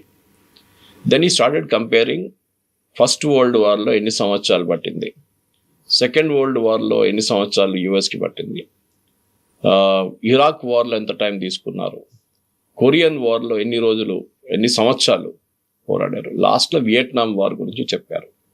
19 సంవత్సరాలు మనం వియట్నాంలో ఉన్నాం ఆ వార్ అని. ఇప్పుడు చూడండి ఇది నెల కూడా కాలేదు and I have achieved almost everything. ఆయన లాంగ్వేజ్లో ఎప్పుడు ఐ అని ఉంటుంది, వి ఉండదు. ఇన్ఫ్యాక్ట్ నిన్న రాత్రి దీంతో రిలేషన్ కాదు కానీ పామ్ బాండీ వాళ్ళ లీగల్ హెడ్ అంటే అటార్నీ జనరల్ చెప్పొచ్చు మన లాంగ్వేజ్లో, ఆమెని సాక్ చేశారు ప్రెసిడెంట్ ట్రంప్. నేను ఆర్మీ హెడ్ కూడా పీట్ హెగ్సెట్ సాక్ చేశారు. సో ఇక్కడ వీళ్ళకి ఏంటంటే వీళ్ళ పొలిటికల్ నెరేటివ్ని ఎవరైనా సూట్ కాకపోతే ఎవరైనా మాట్లాడకపోతే వాళ్ళని తీసేస్తారు. దట్ ఈస్ ద లాజిక్ ఇక్కడ. సో ఇది రెండు మాట్లాడారు. అంటే ఫస్ట్ యుద్ధానికి ఎందుకు వెళ్ళాం, రెజీమ్ చేంజ్ కాదు. రెండవది యురేనియం అక్కడ లేదు, ఇంకా మేము మొత్తం దాన్ని ధ్వంసం చేసాం ఎక్కడో, it is very deep under ground. Even Iranians cannot access it అన్నారు. కానీ మీరే అన్నారు కదా ఈ వార్ మొదలయ్యే ముందు ఇరానియన్స్ దీన్ని మళ్ళీ ప్యూరిఫై చేసుకున్నారు. ఆయనే అంటున్నారు చాలా లొకేషన్స్కి తీసుకెళ్లారు, ఒక లొకేషన్లో పెట్టుకోకుండా. ట్రంప్ ఏదో అంటున్నారు అదే దాంట్లో నెక్స్ట్ సెంటెన్స్లో ఈ చేంజ్డ్ ఇట్ టోటల్. ఇక్కడ మీరు అంటున్నారు ఎక్కడో లోపల అది అయింది, there is only uranium dust. ఇప్పుడు ఈవెన్ యురేనియం వాళ్ళు కూడా ఎక్కడుందని వెళ్ళి బయటకు తీయలేరు ఆ పరిస్థితిలో అని చెప్పిన తర్వాతనే నెక్స్ట్ సెంటెన్స్లో ఈ యురేనియంని వాళ్ళు ఎక్కడెక్కడో తీసుకెళ్లారు, చాలా చోట్ల తీసుకెళ్ళి పెట్టుకున్నారు. సో నాకు ఇప్పుడు యురేనియంతో సంబంధమే లేదు. సో ఫస్ట్ పాయింట్ యుద్ధానికి వెళ్ళింది రెజీమ్ చేంజ్, నాకు రెజీమ్ చేంజ్ అక్కర్లేదంటున్నారు. రెండవది యురేనియం అక్కర్లేదంట.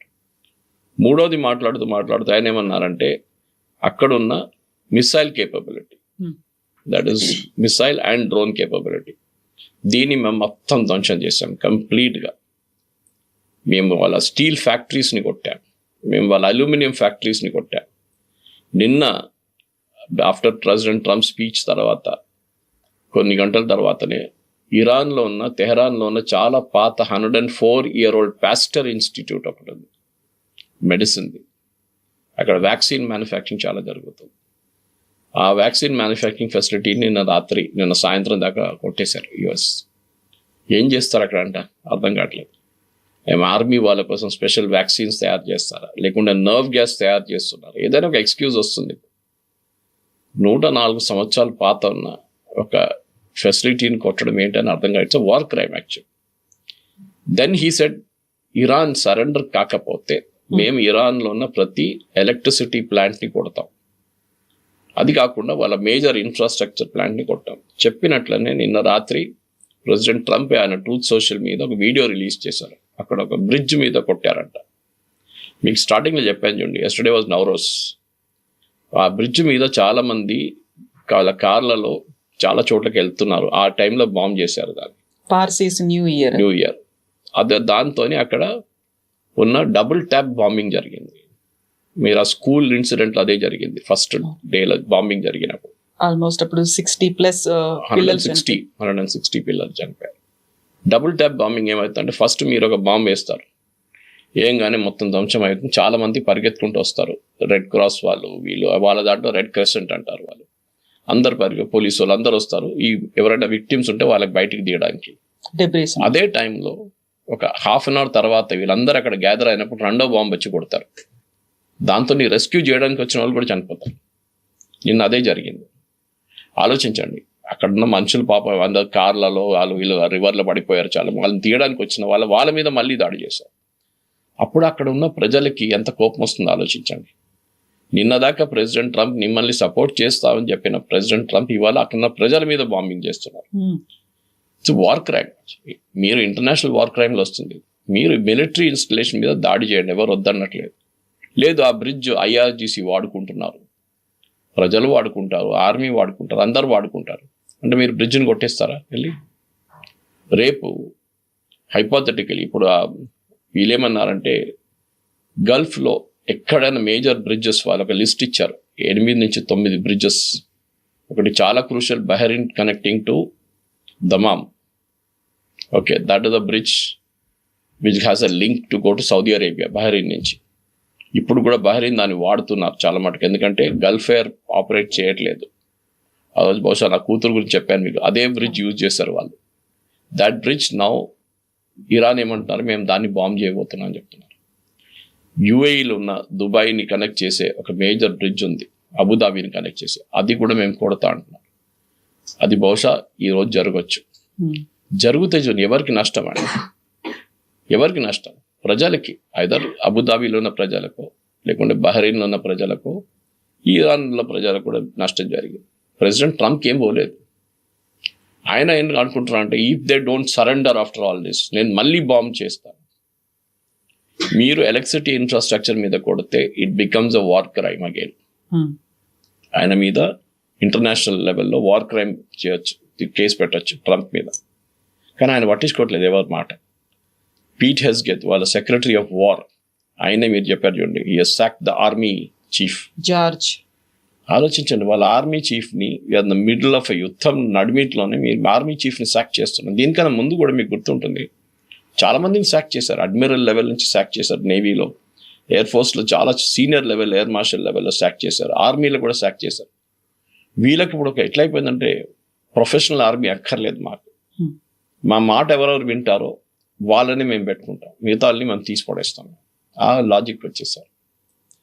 అమెరికాలో కూడా ఇప్పుడు ప్రెసిడెంట్ ట్రంప్ వ్యతిరేకంగా చాలా మటుకు అక్కడ ప్రొటెస్ట్ నడుస్తుంది. మనం చూసాం, నో కింగ్ ప్రొటెస్ట్ జరిగింది ఒకటి. రెండవది, అక్కడున్న అమెరికన్ కన్జ్యూమర్ డీజిల్ అంటే వాళ్ళ డీజిల్లో ఇప్పుడు ఆ డీజిల్ అంటే మోస్ట్ ట్రక్స్ వాడతారు, అక్కడ రైతులు వాడతారు ట్రాక్టర్ల కోసం, ఫార్మింగ్. $5 అయిపోయినాయి సెంట్ ఒక గ్యాలన్కి, పెరిగింది $5కి 3 నుంచి. పెట్రోల్ అంటే గ్యాస్ వాళ్ళది $2 per గ్యాలన్ నుంచి 3-4 చేరుకుంటుంది ఇప్పుడు. అక్కడ చాలా మటుకు వ్యతిరేకత. ప్రెసిడెంట్ ట్రంప్ నిన్న ఒక లాజిక్ చెప్పారు, ఇది మొన్న కూడా రిపీట్ చేశారు ఆయన. దాన్ని వాళ్ళేం చెప్పారంటే, ఈ నేటో కంట్రీస్ ఉన్నారు కదా, వీళ్ళందరూ యూజ్లెస్ ఫెలోస్. నేను హెల్ప్ అడిగినప్పుడు నాకు హెల్ప్ చేయలేదు, సహాయం చేయమంటే చేయలేదు, వాళ్ళ ఎయిర్ ఫోర్స్ బేస్ వాడనియట్లేదు నన్ను, స్పెయిన్ కానీ ఇటలీ కానీ వీళ్ళందరూ, నాకు వాళ్ళతో సంబంధం లేదు ఇప్పటి నుంచి అన్నారు. ఇంకో మాట అన్నారు, మీకు కావాలంటే స్ట్రెయిట్ ఆఫ్ హార్మూజ్ నాకు అక్కర్లేదు, అదంతా మీకు మీ వైపు వస్తున్న ఆయిల్ అక్కడి నుంచి వస్తుంది, మీరు కావాలంటే వెళ్ళి మీరే దాన్ని టేక్ ఓవర్ చేసుకోండి అన్నారు. ప్రెసిడెంట్ ట్రంప్ ఒక మాట మర్చిపోతున్నారు. 40% అమెరికాకు కావాల్సిన యూరియా ఫర్టిలైజర్ ఆ రూట్ నుంచి వస్తుంది. హీలియం ఖతార్ నుంచి వస్తుంది. మన దగ్గర కూడా ఎంఆర్ఐ ఏం చెప్తారు స్కాన్స్ మన హాస్పిటల్స్లో డిలే అవుతుంది. మా ఫ్రెండ్ ఒకరు మొన్న హాస్పిటల్కి వెళ్తే ఎక్విప్మెంట్ ప్రాబ్లం అని చెప్పి ఆయన పంపించారు. ఆయన వచ్చి నా దగ్గర అన్నారు, సురేష్ గారు ఇట్లా అది స్కాన్ కాలేదు, సో మీరు వచ్చేసేయండి స్టూడియో కన్నా. నేను చెప్పి ఎందుకు ఏమైందని అడిగితే, లేదు అది ఎక్విప్మెంట్ ప్రాబ్లం వచ్చింది. అప్పుడు చెప్పాను, ఒకసారి ఫోన్ చేసి అడగండి హీలియం గ్యాస్ ఉందా అని అడగమని. Helium is a very crucial compound. దాంట్లో సూపర్ మ్యాగ్నెట్స్ ఉంటుంది ఎంఆర్ఐలో, దాన్ని కూల్ చేయడానికి హీలియం యూజ్ చేస్తారు. ఆ హీలియం అనే గ్యాస్ చాలా మటుకు ప్రొడ్యూస్ చేస్తుంది ఖతార్. సో అన్ని ఫీల్డ్స్ లో కూడా ఇంపాక్ట్ అనేది కనిపిస్తుంది. ఇప్పుడు ఈ హెల్త్ సెక్టార్ కూడా వచ్చేసింది. నాట్ జస్ట్ హెల్త్ ఒక్కటే కాదు కవిత గారు, మన చిప్స్ తయారు చేస్తారు, సూపర్ చిప్స్, అది దాంట్లో వాడతారు, సెమీ కండక్టర్స్లో హీలియం వాడతారు. ఇప్పుడు ఆలోచించండి ఇంపాక్ట్. మనం ఆయిల్ గురించి ఆయిల్ మీరు ఎక్కడి నుంచి తెప్పించుకోవచ్చు. అర్జెంటీనా ఆఫర్ చేస్తున్నారు, ఇటు ఆఫ్రికా నుంచి ఆఫర్ చేస్తున్నారు, నైజీరియా ఆఫర్ చేస్తున్నారు భారతదేశానికి. చాలా దేశాలు ఇస్తారు ఆయిల్, మీకు ఆయిల్ ప్రాబ్లం ఉండదు. ప్రెసిడెంట్ ట్రంపే అంటున్నారు నేటో దగ్గర మీద 2 ఆప్షన్స్ ఉన్నాయి. ఒకటి మా దగ్గర నుంచి కొనుక్కోండి, మా దగ్గర చాలా ఆయిల్ ఉంది, లేదో 2 మీరే వెళ్ళి స్ట్రెయిట్ ఆఫ్ హార్మూజ్ని తీసుకొచ్చేసేయండి. ఈ చెప్పిన ట్రంపే, నేను ఒక లాజిక్ ఇస్తాను, అది నిన్న రాత్రి నేను కొంతమంది అడిగితే ఆన్సర్ ఇవ్వలేకపోయారు వాళ్ళు. మీరు అంటున్నారు మీ దగ్గర ఆయిల్ మీకు 100% సెల్ఫ్ సఫిషియన్సీ ఉంది, which is correct. Shale oil use చేస్తారు, షేల్ ఆయిల్ డ్రిల్ చేస్తారు. ఇది చేసినప్పుడు మీ దగ్గర ఆయిల్ రేట్స్ ఎందుకు పెరుగుతుంది? ఆయిల్ రేట్స్ పెరుగుతుంది, గల్ఫ్ నుంచి బయటకు వచ్చే ఆయిల్ రావట్లేదని చెప్పి అదెవరెవరు యూజ్ చేస్తున్నారు, వాళ్ళ కోసం రేట్ పెరిగింది. మళ్ళీ మీ దగ్గర ఉన్న ఆయిల్ మీరే డ్రిల్ చేస్తున్నారు, మీ దగ్గర రిఫైన్ చేస్తున్నారు, మళ్ళీ మీరెందుకు పెంచుతున్నారు రేట్? మీరెందుకు $5 డీజిల్ పర్ గ్యాలన్ పెట్టారు, $4 ఎందుకు గ్యాస్ పెట్టారు, పెట్రోల్ పెట్టారు? ఇది వాళ్ళు ఆన్సర్ చేయలేకపోతే అమెరికన్ ప్రజలు కూడా ఇదే అడుగుతున్నారు. ఇంటర్నేషనల్ లెవెల్లో పెరిగింది ఓకే, బట్ మన గ్యాస్ మనదే కాదు. అంటే ప్రెసిడెంట్ ట్రంప్ సపోర్టర్స్ ఉన్నారు చూడండి, మెయిన్ ఫండింగ్ చేసేటప్పుడు వాళ్ళు దీంట్లో ఉన్నారు. వాళ్ళ కోసం ప్రెసిడెంట్ ట్రంప్కి వాళ్ళు డబ్బులు పెట్టారు, మెలానీ మూవీ మీద డబ్బులు పెట్టారు, బాల్ రూమ్ కోసం చేశారు, ఆయన క్యాంపెయిన్ కోసం డొనేట్ చేస్తారు.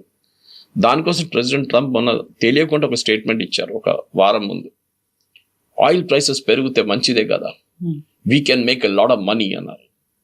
Who is this we? ఈ oil companies, US oil companies. ఇప్పుడు ఈయన చెప్తున్న మాటకి ప్రతి మాటకి ఆయనకి ఒక ఆర్గ్యుమెంట్ ఉంటుంది. We're the best army in the world, వాళ్ళ ఇరానియన్ నేవీని మొత్తం ధ్వంసం చేస్తాం, ఎయిర్ ఫోర్స్ వాళ్ళ కేపబిలిటీ లేదన్నారు. విత్ ఇన్ మినిట్స్ ఆయన స్పీచ్ ఇచ్చిన అరగంట లోపలే ఇజ్రాయెల్లో ఉన్న హైఫా పోర్ట్ని ఇరాన్ కొట్టారు. అప్పుడు కేపబిలిటీ ఉందా? ఇంకా ఉంది కదా. They still have the capability. In fact నిన్న ఇరానియన్ ఆర్మీ స్పోక్స్ పర్సన్ అన్నారు, మీకు తెలియదు మేము ఎక్కడెక్కడ తీసుకెళ్ళి దాచిపెట్టాము, మీరు ఊహించలేరు అంత కెపాసిటీ మా దగ్గర ఉందని. Maybe he is bluffing a bit, ఉండొచ్చు, ఒక 20% బ్లఫింగ్ ఉండొచ్చు, కానీ 80% కరెక్టే. వాళ్ళ దగ్గర కెపాసిటీ ఉంది ఇంకా. సో ఈ స్పీచ్ ఇచ్చిన తర్వాత స్టాక్ మార్కెట్ యాజ్ యూజువల్ పడిపోయింది, ఆయిల్ రేట్ పెరిగింది.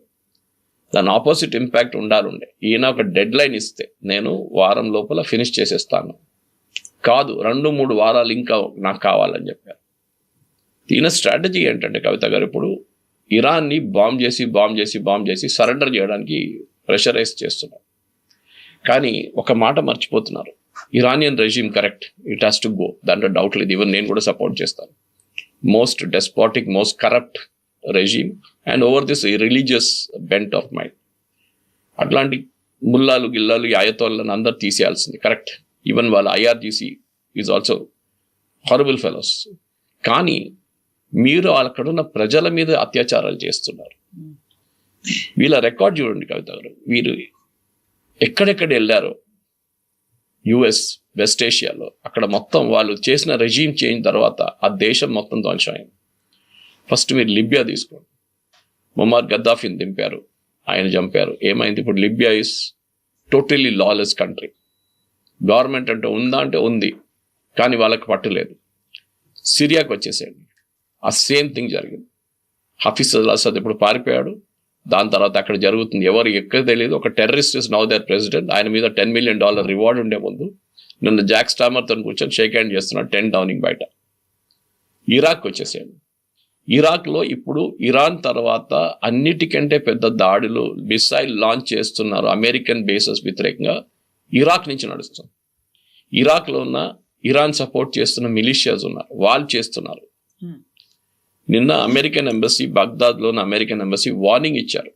అక్కడ ఉన్న ప్రజలు, ఇరాక్లో ఉన్న ఎవరైనా కానివ్వండి, మీరు ఇక్కడి నుంచి వెళ్ళిపోండి, ఎవరు ఉండకూడదు, don't even come to the embassy అన్నారు వాళ్ళు. మా ఎంబసీ మీద దాడి జరగవచ్చు ఎప్పుడైనా, డోంట్ కమ్ హియర్, మీరు రాకండి, మీరు ఏ ఫ్లైటో ఎట్ట దొరికినా కానీ ఇక్కడి నుంచి వెళ్ళిపోండి, ఇరాక్ నుంచి ఉండకూడదు అని చెప్పారు. అటువైపు మీరు ఆఫ్ఘనిస్తాన్ చూడండి. ఈ పాకిస్తాన్ సహాయంతోనే అక్కడున్న ఈ సోవియట్ రెజీమ్ కానీ దాని తర్వాత వచ్చిన ఒక అల్ఖైదాని తీయడానికి కోసం తాలిబాన్ సపోర్ట్ చేసి తాలిబాన్ ఎక్కువ కూర్చోబెట్టారు. ఇప్పుడు తాలిబాన్ పాకిస్తాన్ మీద దాడి చేస్తున్నారు, అంటే వాళ్ళిద్దరు కొట్టుకుంటున్నారు. సో ఏంటది? సో మీరు రేపు ఇరాన్లో కూడా ఇదే చేస్తారా? ఇరాన్ గవర్నమెంట్ రేపు పడిపోతుంది అనుకోండి, హైపోథెటికల్గా పడిపోతే ఏమవుతుంది? What is the alternative? మీ దగ్గర ఏం సిస్టమ్ లేదు. మీరు ఇరానియన్ పార్లమెంట్ లీడర్తో మాట్లాడుతూ అంటున్నారు, స్పీకర్తో మాట్లాడుతున్నారు, వాళ్ళందరూ డినై చేస్తున్నారు. ఇప్పుడు అది లేదు చూడండి. 3 రోజుల నుంచి పాకిస్తాన్ లేదు, టాక్స్ లేవు, ఇస్లామాబాద్ లేదు, ఏం లేదు. Iran has realised. In fact Omani foreign minister నాకు ఇంటర్వ్యూలో చాలా బాగా మాట్లాడారు. I think it was interview with Reuters or Al Jazeera.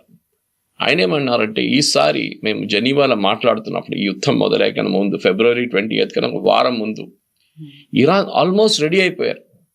America చెప్పిన ప్రతి కండిషన్కి వాళ్ళు రెడీ అయిపోయారు యురేనియం మీద. కానీ అంత ఆ సంతకం పెట్టడానికి రెడీగా వచ్చిన పాయింట్లో యుఎస్ వచ్చి బాంబ్ చేశారు. దాన్ని తప్పుపడుతున్నారు ఎవరిని? Steve Witkoff, who is a business partner. ఆయనకి ఇంటర్నేషనల్ రిలేషన్స్ కానీ ఇంటర్నేషనల్ నెగోసియేషన్ ఏం ఐడియా లేదు. Steve Witkoff president Trump business partner. Next Jared Kushner, వాళ్ళ son in law, president Trump son in law. ఆయనకు కూడా అసలు తెలియదు. ఇన్ఫ్యాక్ట్ ఒమాన్ ఏమంటున్నారంటే, మేము వాళ్ళకి ఒక డాసియర్ ఇచ్చాం, థిక్ డాక్యుమెంట్ ఇచ్చాం, మీరు ఒకసారి చదువుకోండి ఇది. వాళ్ళంటే ఫస్ట్ 3 పేజీలు చూసేసి ఇది యూజ్లెస్ అని చెప్పారంట. దిస్ వోంట్ సూట్ అని చెప్పి ప్రెసిడెంట్ ట్రంప్కి అడ్వైజ్ చేశారు, please go head and do the bombing అని చెప్పి. ఇట్లాంటి ఇమ్మెచ్యూర్గా ఉన్న లీడర్షిప్ని తీసుకొచ్చి మీరు నెగోసియేషన్లు పెడితే ఇదే అవుతుంది. 2 సార్లు, దీనికన్నా ముందు జూన్లో జరిగిన బాంబింగ్ కన్నా ఒక 10 రోజుల ముందు అగైన్ ఒమాన్ వాళ్ళ మధ్యస్థుల్లో వాళ్ళు నెగోసియేషన్ చేసి ఇరాన్ని ఒప్పించారు, మీరు చేయండి. కరెక్ట్గా ఈ మాట్లాడుతున్న టైంలో ఒక వారం తర్వాత అక్కడ బాంబు పడ్డది మళ్ళీ తెహరాన్ మీద జూన్లో. ఈసారి అయితే జరిగింది. సో ఇరాన్ అంటున్నారు, మేము ఎందుకు నెగోషియేట్ చేయాలి? 3వ సారి మేము నెగోషియేట్కి వెళ్తే మేము సంతకం పెట్టడానికి రెడీ ఉన్నప్పుడు మళ్ళీ మా మీద బాంబు వేస్తాం. దిస్ వీ వోంట్ అలా. ఇది ప్రాబ్లం ఇక్కడ. సో ఇరాన్ ఏమంటున్నారు, ఇప్పుడు మా దగ్గర జరిగిన నష్టాలు మీరు కట్టండి, ఆ డబ్బులు మాకు ఇవ్వండి. మీరు ఇవ్వకపోతే స్ట్రేట్ ఆఫ్ హార్మోస్ నుంచి బయటికి వెళ్తున్న ప్రతి షిప్ మీద మేము టోల్ తీసుకుంటాం. దానికి కారణం ఏం చెప్తున్నారంటే, స్ట్రేట్ ఆఫ్ హార్మోస్ అనే కవిత మనం చాలా మ్యాప్లు చూసాము. పర్షియన్ గల్ఫ్ నుంచి మొదలై దుబాయ్ దగ్గర నుంచి వచ్చి ఇరాన్ వైపు వెళ్ళి గల్ఫ్ ఆఫ్ ఒమాన్కి వెళ్ళిపోతుంది. సో ఈ హార్మోస్ అని చెప్పి ఆ పాయింట్ టెరిటోరియల్ వాటర్స్లో వస్తుంది, ఇరాన్ టెరిటోరియల్ వాటర్స్లో వస్తుంది. అంటే వాళ్ళ ఏం చెప్తారు, ఎకనామిక్ జోన్లో వస్తుంది. నెక్స్ట్ ఒమాన్ ఎకనామిక్ జోన్లో వస్తుంది. ఇరాన్ ఏమంటున్నారు, ఇది మా ఎకనామిక్ జోన్, ఒమాన్ ఎకనామిక్ జోన్లో వస్తుంది. సో అక్కడి నుంచి వెళ్ళే ప్రతి షిప్ మీద మాకు అధికారం ఉంది. మేము ఏం చేసుకుంటాము, మేము బాంబు వేయడం తప్పు, కానీ మేము డబ్బులు తీసుకోవాలంటే తీసుకుంటాం, మేము you have every right to take it అంటున్నారు. ఇది ఇప్పుడున్న పరిస్థితి. ఇక ఈ వారం లోపల 10 రోజులు ఏం జరుగుతుంది అనేది మనం ప్రెడిక్ట్ చేయలేము. ఇప్పుడు మళ్ళీ హిస్టరీ దాకా వెళ్తున్నారు. నేను రాతి యుగానికి తీసుకెళ్తాను ఇరాన్ని, ఆ స్టోన్ ఏజ్కి తీసుకెళ్తాను అనేది. బట్ ఇరాన్ మాత్రం అంతే స్ట్రాంగ్ కౌంటర్ ఇస్తుంది. మీద ఆఫ్టర్ ఆల్ 250 years హిస్టరీ, మా 6000 years ఓల్డ్ హిస్టరీ ఉంది, ఒక ఏన్షియంట్ హిస్టరీ ఉంది, ఫస్ట్ దాన్ని తెలుసుకోండి అనేది. అప్పటి నుంచి వీళ్ళ మీద ఇంకెవరు అటాక్ చేయలేదు, ఎవరు కాంకర్ చేయలేదు. ప్రతిసారి కూడా ఇరాన్ అలాగే స్టాండింగ్ టాల్, స్ట్రాంగ్గా ఉంది. ఈ హిస్టరీని తవ్వుకుంటూ వెళ్తూ ఉంటే ఎవరెంత బలము, ఎవరికెంత సూపర్ పవర్ ఉంది, ఎవరెంత ఆధిపత్యం చేసుకోవచ్చు అనేది చూస్తున్నారా? ప్రపంచ దేశాలకు అయ్యే ఇంపాక్ట్ గురించి ఆలోచించట్లేదా? ప్రెసిడెంట్ ట్రంప్కి ఏంటంటే I me my self attitude ఉంది అక్కడ. అది సైకాలజీలో పెద్ద ఒక సబ్జెక్ట్. అది నాసిసం, క్లోజ్గా నాసిసం అంటే నేనే, మిగతా ఎవ్వరు పనికిరారు. కొంతమంది ఉంటారు అట్లా, మన జీవితంలో కూడా చాలా మంది కలుస్తాం అన్నట్టు. I'm the most important person, మిగతా అందరు యూజ్లెస్. ప్రెసిడెంట్ ట్రంప్కి ఇదే ఉంది. దానికోసం చూడండి, నా best army in the world, best navy in the world, best air force in the world. మళ్ళీ అక్కడ నెక్స్ట్ మూమెంట్ కాగానే ఇరాన్ ఒక మిసైల్ కొడతారు. అంటే మీ దగ్గర మీ కెపాసిటీ లేదు. ఇన్ఫాక్ట్ సౌదీ అరేబియా నిన్న ఒక మేజర్ స్టేట్మెంట్ ఇచ్చారు. సౌదీలో ఒక లీడర్, సీనియర్ పొలిటికల్ లీడర్, అనేమన్నారంటే మేము యుఎస్కి మా దగ్గర బేసెస్ ఎందుకు ఇచ్చాం, మమ్మల్ని కాపాడుకోనండి. పెద్ద ఎయిర్ ఫోర్స్ బేసెస్ ఉన్నాయి. ఖతార్లో ఉంది, దుబాయ్లో ఉంది, అంటే యుఏఈలో ఉంది, బహ్రెయిన్లో వాళ్ళ నేవల్ ఫ్లీట్ ఉంది, 5th ఫ్లీట్. అది కాకుండా మీరు కువైత్లో ఉంది. ప్రతి గల్ఫ్ కంట్రీలో వీళ్ళకి ఒక బేస్ ఉంది.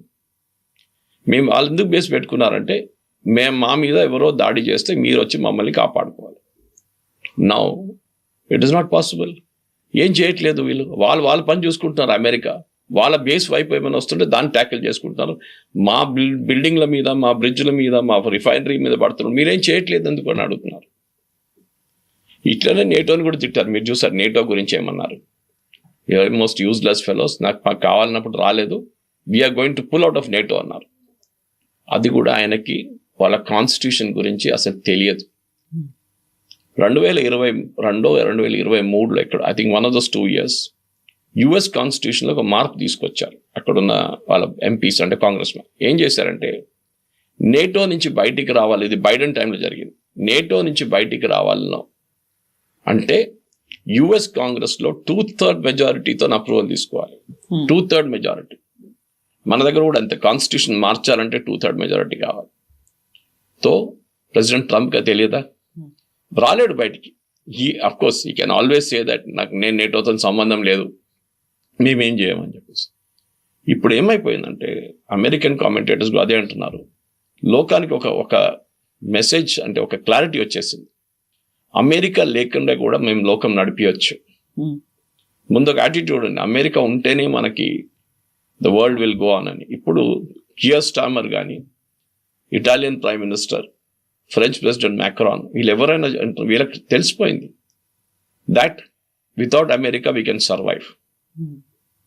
మీరు చూడండి, ఒక పర్సనల్ అటాక్ ఎప్పుడు చేయకూడదు.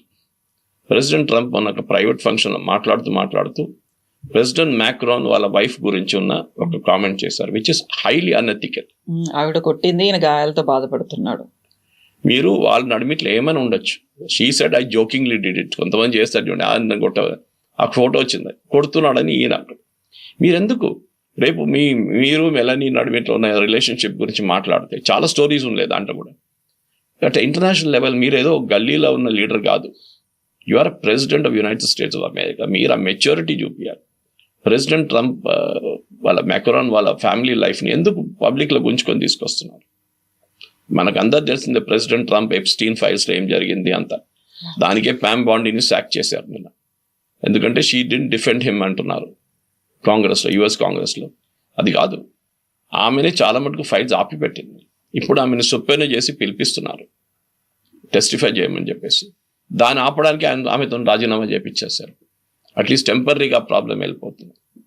ఈ ప్రెసిడెంట్ ట్రంప్ ప్రాబ్లం ఇది. ఆయనకి నేను ఒక జీవితంలో తప్పు చేశానని చెప్పడానికి ఆయన చేయడు. That's the greatest attitude, greatest ఒక credibility of a human being ఏంటంటే, నాతోనే ఒక తప్పు అయింది, sorry, okay, I will correct it, let us move on. ఎవరైనా జీవితంలో అందరు తప్పులు చేస్తారు. వీఆర్ నాట్ గాడ్స్, మన దేవుళ్ళుగా మనం. ప్రైడ్ అండ్ ప్రెజుడిస్ అంటారు. సో ఆయనకి ఏంటో అర్థం కావట్లేదు. మీరు ఆలోచించండి, నేటోని తిడుతున్నారు, మ్యాక్రాన్ చెప్తున్నారు, స్టామర్ని యూజ్లెస్ ఫెలో అన్నారు, స్పానిష్ ప్రైమ్ మినిస్టర్ ఇంకా తిట్టాడు. వాళ్ళు వాళ్ళ సొంతమైన ఏం చెప్తారు ప్రొటెక్షన్ చూసుకుంటున్నారు. ఇప్పుడు చూడండి, అమెరికన్ కంపెనీస్ మొత్తం లిస్ట్ తీశారు ఇరాన్. వీళ్ళందరి మీద మేము దాడి చేయబోతున్నాం. ఆరకిల్ మీద చేశారని చెప్తున్నారు, కానీ ఆరకిల్ ఇస్ డినైయింగ్ ఇట్. వాళ్ళు డినై చేయట్లేదు. కువైత్ అక్కడ డినై చేశారు, కువైత్ లేదు, ఆరకిల్ సెంటర్ కొడతా అని చెప్పి. కానీ అమెజాన్ వెబ్ సర్వీసెస్ మీద కొట్టారు.